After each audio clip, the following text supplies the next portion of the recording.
Les suites de l'enquête sur l'assassinat de Yann Pia, tous les élus entendus par les policiers ces dernières heures ont été relâchés cet après-midi. Les 6 individus appartenant apparemment au milieu local sont toujours en garde à vue à Toulon. Invité de ce journal, Maurice Arex, le président du Conseil général du Var, un département où Potvin, politique et milieu semblent faire bon ménage. Nous entendrons ses explications et ses commentaires. Après la tuerie d'Hébron, un regain de violence dans les territoires occupés alors que la police israélienne commence à désarmer les colons les plus extrémistes. Concorde a soufflé aujourd'hui ses 25 bougies, merveille technologique mais échec commercial. Madame, Monsieur, bonsoir. L'enquête sur l'assassinat du député RPR du Var, Yann Pia. Tous les élus locaux en garde à vue à l'hôtel de police de Toulon ont été libérés en début d'après-midi. Les policiers continuent d'interroger 6 individus, tous membres, semble-t-il, du milieu local. Reportage Agnès Varamian, Raymond Chaplard. Oui, je vous vois hier. S'il vous plaît, laissez-moi rentrer me laver. 48 heures de garde à vue, c'est pas facile. Soyez gentils. C'était le plus attendu, il a été le dernier libéré des élus locaux. Aucune charge ne pèse contre Joseph Cercia, seul message, tout va très bien. Prévenu de sa libération, sa femme lui avait rendu visite dans la matinée, alors que dès hier soir, plusieurs des 6 personnalités politiques entendues commençaient à quitter l'hôtel de police. Raymond Nicoletti, vice-président du Conseil général, y a passé la nuit. Injoignable aujourd'hui, il se repose, dit-on, à sa permanence. Michel Ahmed, vice-président, lui aussi s'est présenté dans la matinée, aussitôt pris, aussitôt libéré. Contrairement à ce qu'on dit, je n'étais pas en garde à vue cette nuit, je n'ai pas couché au commissariat puisque j'arrive. Vous avez été entendu aujourd'hui? Très agacés, les politiques, vexés que ces auditions entachent leur respectabilité. Pourtant, pour les enquêteurs, c'est un peu le retour à la case départ. Les élus libérés, les voilà repartis relancés sur les éléments concrets de l'enquête. Un portrait robot d'un des tueurs à la moto a été établi. Il convient maintenant de vérifier que le portrait robot correspond à des personnes considérées comme suspectes. C'est ce à quoi vont s'attacher cet après-midi les fonctionnaires de police du SRPJ de Marseille. Alors, pour vérifier, les enquêteurs ont soumis à des témoins visuels des séries de visages de suspects présumés. Les enquêteurs espèrent que le tueur se trouve parmi les 6 malfrats encore en garde à vue. Des assassins imprudents qui ont laissé beaucoup de traces derrière eux. Ils auraient effectué un repérage, sont revenus brûler la moto. C'est donc comme dans un mouvement de balancier que l'enquête s'oriente ce soir des politiques vers les lieux du crime. Personnalité politique la plus en vue, placée hier en garde à vue, Joseph Cercia, vice-président du Conseil général du Var, en congé du Parti républicain, a fait, vous allez le voir, un retour triomphant chez les siens. Reportage Patrice Velay, Christophe Vignal. Libre, sous les applaudissements, le retour de Joseph Cercia à la politique. Ému de retrouver ses amis, ses militants de toujours dès sa sortie de garde à vue. Il est venu ici directement et ses premiers mots sont pour eux. 36 heures de garde à vue, il s'en félicite. J'ai aidé la police, clame-t-il. Ses amitiés, quelles qu'elles soient, il les revendique jusqu'au bout. Et je l'ai dit que j'avais deux amis à hier qui sont Guy Fargette et Ritou Fargette, qui sont des commerçants et que je me dois de citer. Mais ce n'est pas parce qu'ils ont un nom peut-être lourd à porter qu'ils doivent en subir les conséquences. C'est ce que j'ai dit à la police. Ce qu'il faut surtout dire... Madame Pia, à un moment donné, les chemins se sont croisés, nous avons été concurrents, mais jamais adversaires ou ennemis. Et les choses, la preuve, c'est qu'on commençait à se redire bonjour, donc c'est qu'il y avait un grand pas de fait. Contraste dans hier, jour de liberté pour les uns, jour d'absence pour les autres. Fermé la permanence de Yann Pia, symboliquement, au lendemain de ses obsèques. Fermé également son cabinet de travail. Ici, personne ne parle à visage découvert, chacun se sent menacé. Conseil de la police, se faire discret. Discret, sauf sur les murs de la ville. De nouveau fleurit l'affiche de mars 93, souvenir de cette campagne tendue contre Joseph Cercia. 4 jours après le meurtre de Yann Pia, hier est plus que jamais divisé par la politique. 6 individus, on l'a dit, sont toujours en garde à vue après 32 interpellations, une sorte de rafle qui ressemble assez peu aux méthodes traditionnelles de la brigade criminelle. Alors s'agissait-il, Christophe Tortora, vous êtes en direct de Toulon, s'agissait-il pour les policiers d'affoler la meute, pour reprendre une expression connue ? Eh bien écoutez Bruno, seule la suite des événements permettra de répondre à cette question. Pour l'instant, il reste 6 personnes placées en garde à vue ici, à l'hôtel de police de Toulon, tous entendus comme suspects et pas comme témoins. Tous des hommes du milieu, des proches de Jean-Louis Fargette. le parrain toulonnais tué il y a un peu plus d'1 an. Le tueur de Yann Pia fait-il partie de ces hommes? On l'ignore pour l'instant. Les inspecteurs de la police judiciaire leur ont présenté le portrait robot. Les hommes dans le milieu ont la réputation de ne pas être très bavards et là le milieu n'a pas dérogé à la règle, ils n'ont pas été très bavards. Le procureur et les inspecteurs ont jusqu'à demain matin 6 heures pour prendre une décision, remise en liberté ou mise en examen. Pour l'instant, il semble plutôt que ce soit une remise en liberté qui soit envisagée. Les hommes de la police judiciaire disposent de très peu d'éléments à charge. Si l'on peut tenter de tirer un premier bilan de cette opération et de cette opération spectaculaire et remarquée de toutes ces gardes à vue, de cette trentaine de gardes à vue, les policiers répondent à ceux qui critiquent cette opération plus spectaculaire qu'efficace, qu'elle était indispensable. Elle leur a, disent-ils, permis de mieux connaître le climat politique local, très lourd, très pesant, et d'en connaître un peu plus sur le milieu varois. Autant d'éléments qui font dire aux inspecteurs que même si le coup de filet d'hier, très spectaculaire, n'a pas eu le succès espéré, il n'a pas été fait pour rien. Merci Christophe Tortora pour toutes ces précisions sur l'enquête. Dans ce département du Var, depuis maintenant plusieurs années, les chemins de l'argent, de la politique et des truands ne cessent de se croiser apparemment sur fond d'agression et même parfois de meurtre comme on l'a vu la semaine dernière. On comprend mieux lorsque l'on sait que la région d'hier et notamment la presqu'île de Gien possède les plus belles réserves foncières de la côte. Le béton n'a pas encore tout détruit, des richesses qui excitent bien des convoitises. Commentaire Anne Poncinet, Jérôme Catala. Doit-on se résigner à ce que Hyères et sa région soient une zone franche pour le banditisme et la délinquance? C'est ce qu'écrivait Yann Pia un mois avant sa mort. Un cri de colère contre un attentat sur le port de Toulon, un de plus, un de trop, écrivait Yann Pia. Au lendemain de ses obsèques, la question demeure sur cette ville et ses rapports entre politique et affairisme. Yann Pia elle-même, lors de sa campagne électorale pour les législatives de 93, avait dû affronter l'opposition déclarée d'un parrain du milieu toulonnais, Jean-Louis Fargette, qui entretient des amitiés avec certains hommes politiques. Un conseiller général a d'ailleurs assisté à ses obsèques en mars dernier. De là à penser que le parrain aurait prêté quelques hommes de main pour intervenir dans la campagne, c'est un pas que ne franchit pas l'entourage de Yann Pia, tout en reconnaissant avoir rencontré à cette époque des militants d'un genre un peu spécial. Et c'est vrai que nous avons vu à ces moments-là des gens que nous n'avons pas l'habitude de voir dans nos meetings, dans la vie publique, et que vraisemblablement ces gens-là n'avaient rien à faire là où ils étaient. Yann Pia regrettait aussi que trop d'affaires de violence contre des hommes politiques restent mystérieuses dans cette région où assassinats, intimidations et règlements de compte se sont succédés au cours des dernières années. Pour exemple, l'exécution en 86 de Daniel Perrin, conseiller municipal de la Seine, ou l'agression en 88 contre le directeur de la foire de Toulon, Bernard Franck. Tous deux s'intéressaient de près à des projets immobiliers. Yann Pia, elle aussi, avait des idées sur la question, des idées dérangeantes peut-être pour les investisseurs sur ce littoral qui fait figure d'Eldorado, un littoral où certains hommes politiques n'hésitent pas à entretenir de bonnes relations avec des figures du milieu.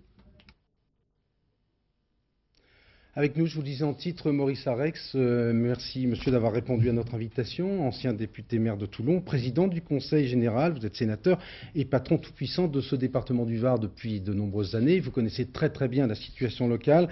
Première question directe, selon vous, Yann Pia n'est-elle pas morte d'avoir envisagé apparemment avec succès d'être maire prochainement de la ville d'Hyères avec tous ses terrains et son casino ? Il est certain que Yann Pia, récemment, ensuite d'un sondage qui lui était très favorable, avait envisagé, semble-t-il, de se présenter dans un an à la mairie de Hyères, ce qui était son droit le plus absolu.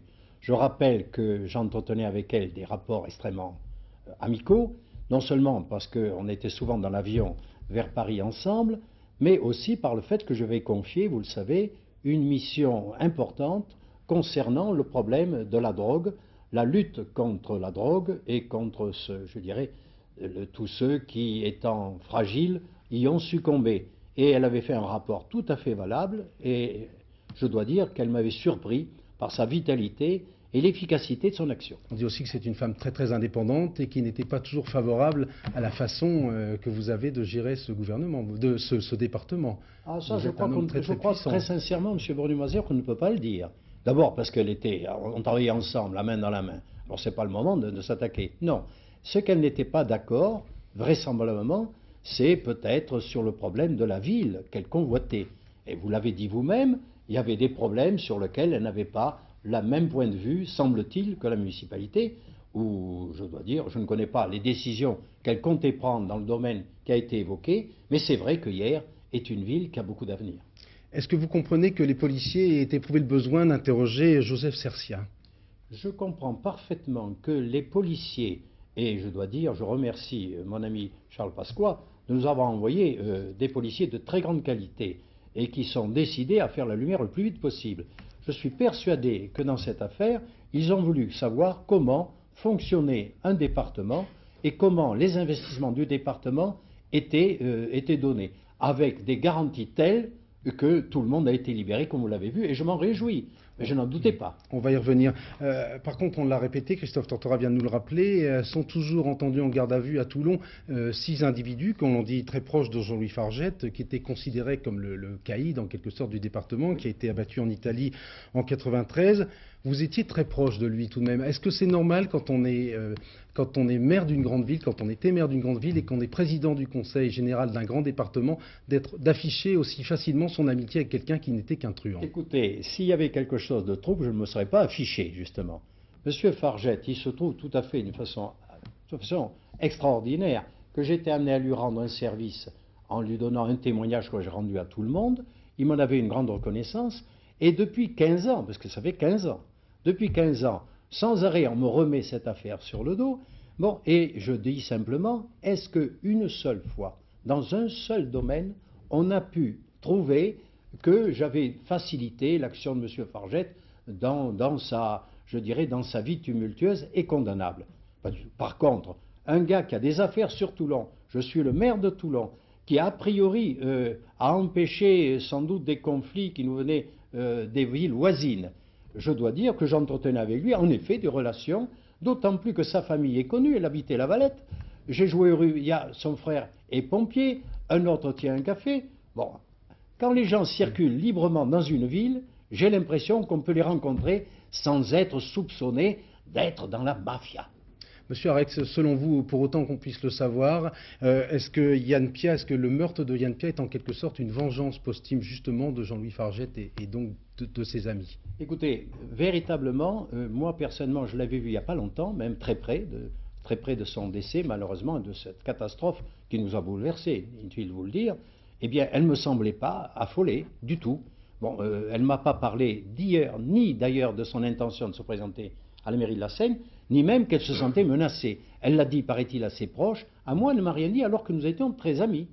J'ai d'ailleurs beaucoup facilité son élection au deuxième tour contre M. Cercia. Je tiens à le rappeler. Non pas que M. Cercia n'est pas aussi mon ami, mais il se trouvait que l'autre étant arrivé devant et appartenant au même parti, j'ai parlé de la discipline républicaine et je crois que j'ai bien fait. Dans un instant, nous allons voir la situation dans les Alpes-Maritimes, un département voisin. Toute dernière question avant de reparler de la prise de position de Charles Pasqua, par exemple. Le patron du RPR de la circonscription de Yann Pia, Dominique Vascovalli, a déclaré, je le cite très précisément, « Il existe une véritable culture mafieuse dans ce département du Var ». Qu'est-ce que vous répondez? Je réponds que c'est son point de vue à M. Vescovalli, mais que je ne l'approuve pas, ni dans ses déclarations, ni dans l'utilisation de ce meurtre qui nous bouleverse. J'en dirai pas plus si vous le permettez. Nous allons vous retrouver dans une petite seconde. Auparavant, je vous propose de voir la situation dans un autre département qui semble lui aussi quelque peu gangréné, les Alpes-Maritimes, où pourtant les langues commencent à se délier. Certains élus, par exemple Jean-Hugues Colonna, ancien député socialiste, ou encore Jean-Claude Guibal, le maire parti républicain de Menton, parlent des pressions ou des méthodes de voyous auxquelles ils ont été confrontés récemment. Reportage Valérie Hermite, Didier Beaumont. La Côte d'Azur, son soleil, sa baie des Anges et ses affaires. Les hommes politiques locaux connaissent bien la chanson. À Nice, Jean-Hugues Colonna, ex-député socialiste de 81 à 88, connaît encore mieux le système niçois, pour l'avoir longtemps combattu d'une part et pour en avoir subi ses pressions. Un accident que j'avais eu, un accident de voiture, et à l'issue duquel j'ai appris que l'essieu qui soutenait la roue de mon véhicule avait été très dangereusement scié. En second lieu, un contrat, plus tard, un contrat proposé par des individus à Jacques Médecin qui l'auraient refusé, un contrat qui portait sur ma tête. Pourquoi en parler maintenant? Parce que je souhaiterais très fort que la mort de Yann Pia ne soit pas inutile dès lors qu'elle s'était consacrée à la moralisation de la vie publique. À 2 pas de l'Italie, Jean-Claude Guibal, maire de Menton, connaît bien lui aussi les menaces. C'était il y a 5 ans, il s'opposait alors à la reprise du casino de la ville par un groupe aux odeurs de Camorra. Les menaces de mort ont duré 2 ans. Depuis, Jean-Claude Guibal a instauré un certificat anti-mafia pour tout Italien désirant investir. Mais aujourd'hui, il réclame l'aide de l'État. Il faut aider les élus locaux à faire de la prévention et à lutter contre les infiltrations mafieuses. Il faut leur donner de l'information. Il faudrait que l'on puisse s'opposer à l'investissement de capitaux troubles par le biais, par exemple, de permis de construire. Et nous avons besoin aussi de savoir si ces capitaux sont troubles ou pas. Dans le Sud, l'assassinat de Yann Pia a fait délier quelques langues. Mais aux paroles, les hommes politiques préféreraient maintenant des actes, des moyens pour lutter. Dernière question, Maurice Arex. Oui. François Daubert, qui est UDF comme vous et qui a fait un rapport très remarqué sur la mafia, dit que dans certains cas, l'État devrait mettre certaines villes sous tutelle. Est-ce que vous êtes d'accord? Je crois qu'elles le sont toutes, plus ou moins, vous savez, déjà sous tutelle. Beaucoup plus directement oui, qu'elles ne le sont. Je pense qu'a priori, quand une municipalité n'a rien à se reprocher, je ne vois pas pourquoi on emploierait contre elle des mesures coercitives. Si par contre il y a des éléments qui le justifient, au fond, pourquoi pas? Moi, je suis à l'aise, vous savez. Et quand Charles Pasqua parle d'un nécessaire assainissement, vous le suivez? Ah, ça c'est sûr. Nous sommes des départements méditerranéens où il vient beaucoup de monde, qui tente beaucoup de monde, et dans le monde qui vient, il n'y a pas que des anges. Et ce que je demande, c'est qu'après que notre ministre de la Défense, mon ami le ministre, maire de Fréjus, M. Léotard, nous a donné des gendarmes en supplément, je souhaite que M. Pasqua puisse nous apporter des renforts de police pour qu'on assainisse. Mais je suis le premier à le demander, tous les élus. Vous savez, dans ce pays, on se dispute, mais on ne se tue pas. Et nous condamnons tous unanimement ce qui s'est passé, surtout vis-à-vis d'une femme, d'un élu du peuple, une femme respectable, et en tout cas, une femme qui, je vous le prie de croire, tenait bien sa place et était en train de mériter la confiance qui lui avait été accordée. Voilà tout ce que j'ai à dire en disant que j'ai été personnellement, je ne suis pas tellement démonstratif forcément, mais je tiens à dire que j'étais très bouleversé par ce temps, qui va faire du mal encore une fois au Var, qui ne le mérite pas. Nous sommes une terre d'accueil. Merci, monsieur le sénateur, d'avoir répondu à notre invitation ce soir. Le reste de l'actualité maintenant. Elisabeth Kons-Boutboul, 69 ans, comparaît à partir d'aujourd'hui devant la cour d'assises de Paris. La mère du jockey, Dari Boutboul, est accusée, vous le savez, de complicité dans l'assassinat de son gendre, Jacques Perrot. Un procès fleuve qui devrait durer au moins 3 semaines. Compte rendu de cette première audience, Dominique Verdeillan, Luc Bachofen. Marie-Elisabeth Kons n'est pas une accusée comme les autres, à tel point qu'elle pénètre dans le box sans menottes. Pas de dossier, son histoire elle la connaît par cœur. Juste dans la main une boîte de médicaments pour le cœur. Las, Marie-Elisabeth Kons accepte d'être mitraillée. Mais pour présenter quelle image? Celle d'une simple menteuse de haut vol, d'une belle-mère éplorée ou d'une criminelle par procuration? Lorsque l'accusée décline son identité, la cour n'entend qu'un filet de voix. 1 heure plus tôt, Madame Kons était arrivée de la prison de Fleury-Mérogis en ambulance, mais son avocat dresse un diagnostic satisfaisant. C'est quelqu'un qui est impatient, et je crois que ça lui donne la force d'être aujourd'hui, comme vous avez pu la voir, c'est-à-dire sereine, quelqu'un qui a des soucis. Elle a 70 ans tout de même, elle a des difficultés de santé réelles, mais elle les surmontera, j'en suis convaincu. Assis sur le même banc, 2 parties civiles qui n'ont pas la même lecture du dossier présentent les sœurs de Jacques Perrot, la victime, absente, Dari Boutboul, fille de l'accusé. Elle est persuadée de l'innocence de sa mère. Elle ne veut ni lui imposer sa présence aujourd'hui, où elle va prendre connaissance avec la cour d'assises, ni elle-même être confrontée à cela. Et après 2 heures de lecture de l'acte d'accusation, Marie-Elisabeth Kons s'adresse pour la première fois au juré. Je n'ai jamais eu l'idée de supprimer Jacques Perrot. Certes, au départ, je n'étais pas favorable à ce mariage, mais j'ai appris à l'estimer. Je plaide non coupable, je suis innocente. L'accusée dit-elle la vérité? Marie-Elisabeth Kons dispose d'1 mois de procès et de 100 témoins pour se débarrasser aussi d'une image, celle de menteuse. Anne-Marie Ciano, jugée pour le meurtre de son fils drogué, est sortie libre de son procès après avoir été condamnée à 1 an de prison avec sursis par la cour d'assises d'Aix-en-Provence. L'avocat général avait requis une peine de principe de 5 ans avec sursis pour ne pas nier un geste revendiqué comme un geste d'amour. Sur place pour France 2, Anne Guéry, Bernard Connor.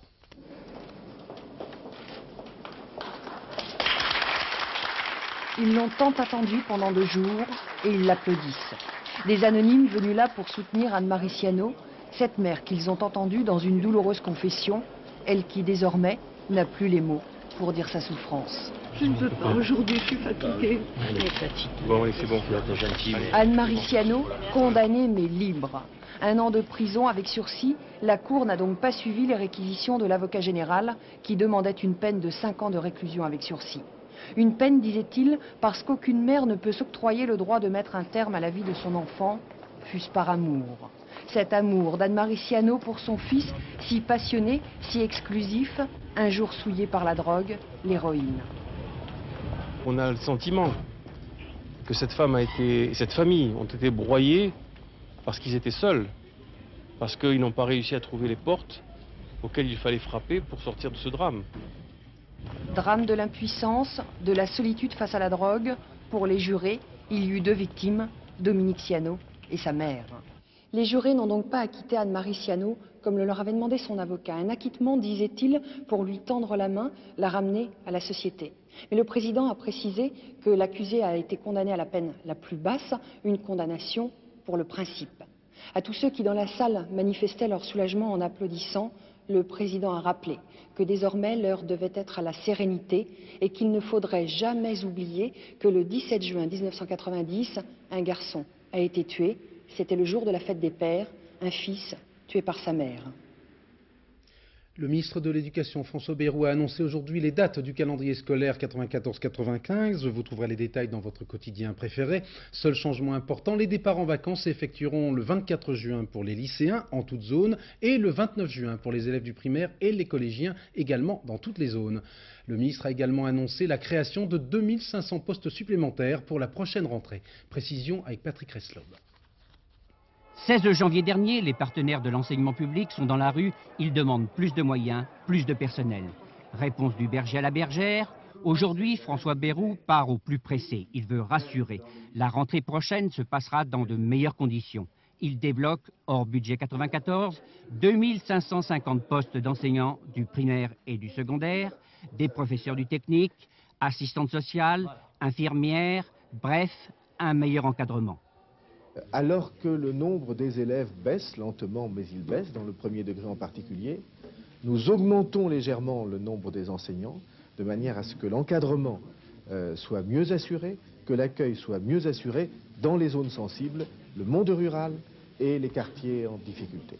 Du côté des syndicats du secondaire, copie satisfaisante, mais peut mieux faire. On ne sera certainement pas en mesure d'améliorer très sensiblement les conditions d'enseignement, mais au moins nous aurons évité les dégradations. C'est ça l'ampleur des mesures actuelles. Pour les responsables de l'enseignement primaire, 750 postes d'un seul coup, c'est un tour de passe-passe. Il n'y en a en fait que 250 vrais nouveaux. Le reste, les 500 postes, c'est des postes qu'on prend aux uns pour les donner aux autres. Et on déshabille Pierre pour habiller Paul. Le Premier ministre s'est engagé devant les syndicats de l'enseignement le 27 janvier dernier. Il organise à l'UNESCO, à partir du 4 mars, un grand débat sur l'avenir du système éducatif français. Dans un point de vue publié par le journal Le Monde, à la veille de la table ronde avec les syndicats consacrés à l'emploi, Édouard Balladur prend vigoureusement la défense du contrat d'insertion professionnelle que dénonce, vous savez, l'ensemble des syndicats. Pour le Premier ministre, il faut beaucoup de mauvaise foi pour voir dans ce CIP un SMIC jeune. Apparemment, le Premier ministre n'a pas vraiment convaincu les jeunes de l'UDF qui demandent au gouvernement de revoir sa copie. Et puis, si l'on en croit un sondage CSA réalisé pour le quotidien Info Matin, 53% des jeunes entre 18 et 26 ans se déclarent opposés à ce CIP et 42% y sont favorables. Édouard Balladur qui a été victime ce matin d'un léger accident de la circulation rue de Varennes. Plus de peur que de mal. Pas mal de tôle froissée tout de même. L'occasion peut-être de racheter un nouveau char de l'État pour relancer l'économie avec une prime de 5 000 francs. L'économie américaine a connu au 4e trimestre 93 le taux de croissance le plus élevé depuis près de 10 ans, avec une hausse du produit intérieur brut de 7,5%. Chiffre tout à fait impressionnant qu'il convient tout de même de relativiser, comme nous l'explique notre correspondant à New York, Bruno Albin. 2 mois après les fêtes, la cloche du Père Noël fait encore du bruit aux États-Unis. 7,5% de croissance de l'économie en octobre, novembre et décembre. Les consommateurs ne se sont pas privés. Ils reprennent confiance et consomment. Mais la cloche de Wall Street rend un son un peu moins gai. Hier, l'indice des principales valeurs boursières a terminé à la baisse. Le marché a jugé un peu brutal ce coup d'accélérateur sur la pédale de la reprise. Je crois qu'il y a un phénomène de peur des tensions inflationnistes. Pour l'instant, aux États-Unis, il n'y a pas véritablement d'inflation déclarée, mais il y a une crainte de l'inflation. Sur leurs écrans, les courtiers ont vu le taux des bons du Trésor à long terme partir à la hausse. Cela traduit de sérieuses préoccupations en matière de prix qu'un récent relèvement des taux d'intérêt américains n'a pas suffi à dissiper.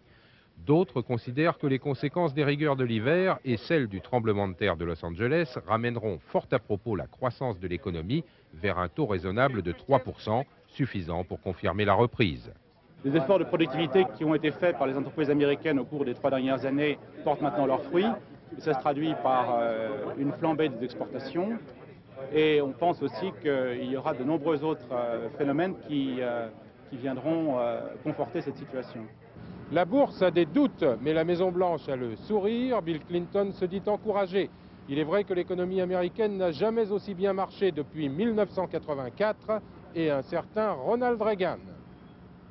Paradoxalement, c'est en partie en raison des bonnes performances actuelles de l'économie américaine, avec une crainte du redémarrage de l'inflation et donc d'une hausse des taux d'intérêt, que les grandes places financières mondiales sont actuellement particulièrement moroses, à commencer par la Bourse de Paris, victime hier d'une rechute de 2,4% et qui a à nouveau clôturé en baisse aujourd'hui de 1,7%. Explication Pascal Golomer. La reprise américaine, c'est d'abord ici qu'on l'a ressenti chez nous ce matin, à la bourse et dans les salles de marché. La panique, ou presque. Comme à New York, on craint une hausse des taux d'intérêt américains et donc par contagion une hausse des taux allemands. Aujourd'hui, il y a plus de chances de voir le dollar monter par rapport aux marques et il y a une situation où la Bundesbank peut être amenée donc à retarder un peu son assouplissement. Alors que nous avons besoin d'une baisse des taux d'intérêt. Nous en aurons besoin de toute façon parce que les taux d'intérêt réels restent trop élevés et il n'est pas question de laisser redémarrer l'inflation. Des Allemands qui semblent d'ailleurs aujourd'hui vouloir durcir encore leur politique monétaire, ce qui n'est pas de bon augure pour le redémarrage de l'économie européenne, d'où la tourmente sur toutes les places boursières. Mais une forte croissance aux États-Unis, cela a tout de même de bons côtés, car si les Américains consomment davantage, ils importent aussi davantage de produits venant notamment d'Europe. Bonne nouvelle pour nos exportations et donc notre économie. Il n'y a pas que les États-Unis qui ont une forte croissance. Il y a l'ensemble de l'Amérique et le bassin du Pacifique, à l'exception du Japon, donc ça fait déjà un peu plus. Mon impression est qu'en 1994, grâce à ces zones qui sont en reprise, l'Europe aura une croissance qui est presque de 1% supérieure à ce qu'elle aurait été si ce n'avait pas été le cas. Un effet quasi mécanique qu'on ressentira dans les entreprises dans quelques mois seulement. Reste l'effet psychologique. Le retour de la confiance aux États-Unis traversera-t-il rapidement l'Atlantique? Là, les spécialistes ne veulent prendre le moindre pari. Épilogue d'une longue bataille juridico-politico-financière, Jean-Louis Pétria a démissionné aujourd'hui de ses fonctions de président de la GMF, la garantie mutuelle des fonctionnaires. À l'étranger, après le massacre d'Hébron, la situation est toujours particulièrement tendue dans les territoires occupés par Israël, à Gaza et même dans la ville de Jéricho, plutôt épargnée par les violences jusqu'à présent. Reportage Olivier Lerner, Bernie Merriot. Jéricho, qui ressemble à tout sauf à l'oasis paisible où Yasser Arafat a l'intention d'installer son gouvernement dans le cadre de la paix avec Israël. Un mort, une vingtaine de blessés palestiniens. Jéricho si paisible hier. Jéricho qui pleure aujourd'hui. Émeutes, manifestations et des blessures ouvertes inquiétantes. Saeb Erakat, l'un des négociateurs palestiniens les plus en vue, a été légèrement atteint à la jambe d'une grenade à souffle. Les soldats, dit-il entre autres, veulent faire un massacre. Maintenir les colons là où ils sont et vivre en paix, ça c'est inconcevable. Monsieur Rabin doit réfléchir et doit choisir. Les colons ou la paix. C'est lui qui décide. Changement de décor à Gaza. On a rejoué la scène du massacre de Hébron. Les Palestiniens sont déguisés en juifs religieux. La suite, vous la connaissez. Les enfants des écoles ont été conviés à cette reconstitution. On entend des hurlements. Depuis le massacre de vendredi dernier, le Hamas tient le haut du pavé. L'armée très discrète autour de ce vrai faux théâtre est intervenue en fin de soirée. Ici, le plan de paix Gaza-Jéricho d'abord n'est plus vraiment d'actualité. La guerre dans l'ex-Yougoslavie, les dirigeants bosniaques et croates ont signé à Washington un accord présenté par les Américains comme un pas décisif vers la paix en Bosnie. Cet accord prévoit entre autres la création d'une fédération entre les communautés bosniaques musulmanes et croates. Côté serbe, on compte manifestement sur les casques bleus d'origine russe pour maintenir la ligne de démarcation au cœur de Sarajevo. Reportage de nos envoyés spéciaux Gilles Rabin, Roger Motte. Comme lui, la ville est coupée en deux, mais désormais, elle lui paraît immense. Comme lui, Sarajevo vit sur une seule jambe, mais la ville partagée tente d'apprendre à tenir debout, à marcher. Elle tente de se redresser. Rétablir l'eau, l'électricité, les transports le plus vite possible, et d'abord là où c'est le plus symbolique, comme sur Sniper Alley, parallèle à la ligne de front où de la droite les tueurs serbes et de la gauche les tueurs bosniaques tiraient. Plus symbolique encore ce pont. Sur cette rivière passe la nouvelle frontière entre Serbes et Bosniaques de Sarajevo. Côté bosniaque, les cuissons bleu, blanc, rouge des casques bleus français. Côté serbe, le blanc, bleu, rouge des casques bleus russes. L'ordre des couleurs change, mais la mission reste la même. La réouverture de ce si mal nommé pont de la fraternité et de l'unité marquera le début d'une réunification de Sarajevo. Ce que refusent toujours les Serbes, c'est pourquoi les Russes se retrouvent en première ligne. Leur colonel, Viktor Vladimirovitch Vorobiov, comprend bien qu'il est en train d'écrire une nouvelle page de l'histoire de la Grande Russie et avoue que sa main tremble parfois en écrivant parce que malgré les provocations de toutes parts, il n'a pas droit à l'erreur. À tel point que le commandant en chef des casques bleus pour Sarajevo, le général français Soubirous, vient tous les jours en inspection sur le pont. Il joue une partie difficile. Il sait bien dans quelles conditions il est arrivé, quelles sont les choses qu'il y a eu, il n'est pas fou. Je lui ai donné des consignes très strictes de neutralité. Et donc il, lui, est bien conscient de ses responsabilités. Et il sent bien qu'il a les yeux du monde entier braqués sur lui. Quand vous étiez jeune officier, est-ce que vous auriez imaginé un jour commander les Russes? Non, pas du tout. Résultat globalement positif, certes, pour l'instant. Les couchers de soleil ne sont plus sanglants sur Sniper Alley. Nous vous avons longuement parlé hier de l'un des événements cinématographiques de cette année, la sortie du dernier film de Spielberg, La liste de Schindler, qui retrace, vous le savez, le destin d'un industriel nazi qui a sauvé des camps de la mort 1200 juifs polonais en les rachetant un à un au SS. Un film qui a, semble-t-il, beaucoup ému les premiers spectateurs, comme l'a constaté Didier Eppelbaum. Jamais film de Spielberg n'a été lancé avec une telle sobriété. Affichage discret, travail en profondeur avec des milliers de dossiers adressés aux lycées et aux facultés. Les distributeurs comptent sur la presse, la télé et le bouche à oreille. Paris réussi, beaucoup d'étudiants et trop plein d'émotions. Il y a des images qui sont très dures. Tout ce qui a été le ghetto de Cracovie, ça a été très difficile comme à supporter de voir des hommes ont pu faire ça. Je trouve que c'est fait en toute humilité. Il n'a pas cherché le spectaculaire, en tout cas. Il n'y a rien de spectaculaire là-dedans. Je trouve que c'est vraiment le film à voir. Cette volonté de reconstitution et de fiction nous plonge réellement dans ce que même les meilleurs documents d'archives ne pourront jamais faire. On est dans les camps, on est dedans. Il se passe actuellement quelque chose de très grave, quelque part en Yougoslavie, et j'aimerais que cette prise de conscience, on la fasse pas 40 ans après, mais maintenant. Moi, je vais rester avec ma boule dans le ventre là un petit temps, et puis... Mais... J'en tremble, mais c'est porteur d'espoir.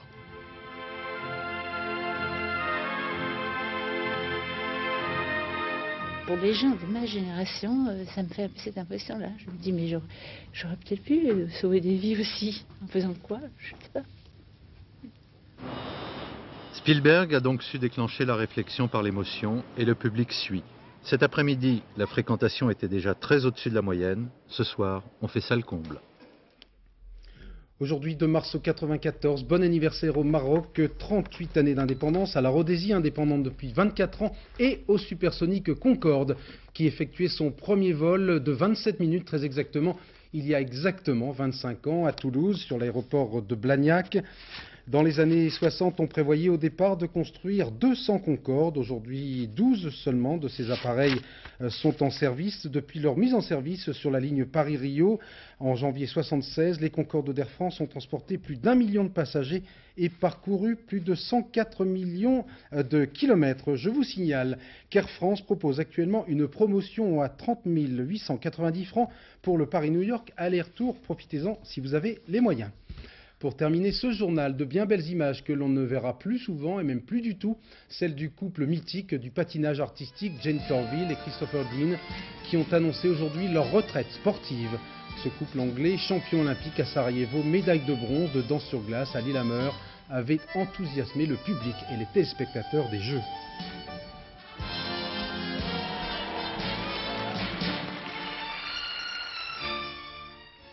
Autre couple mythique, Lauren Bacall et Humphrey Bogart, que vous retrouverez grâce à Frédéric Mitterrand vers 22h20 dans son émission Les Amants du siècle, 23h40 dernier journal, Catherine Sellac.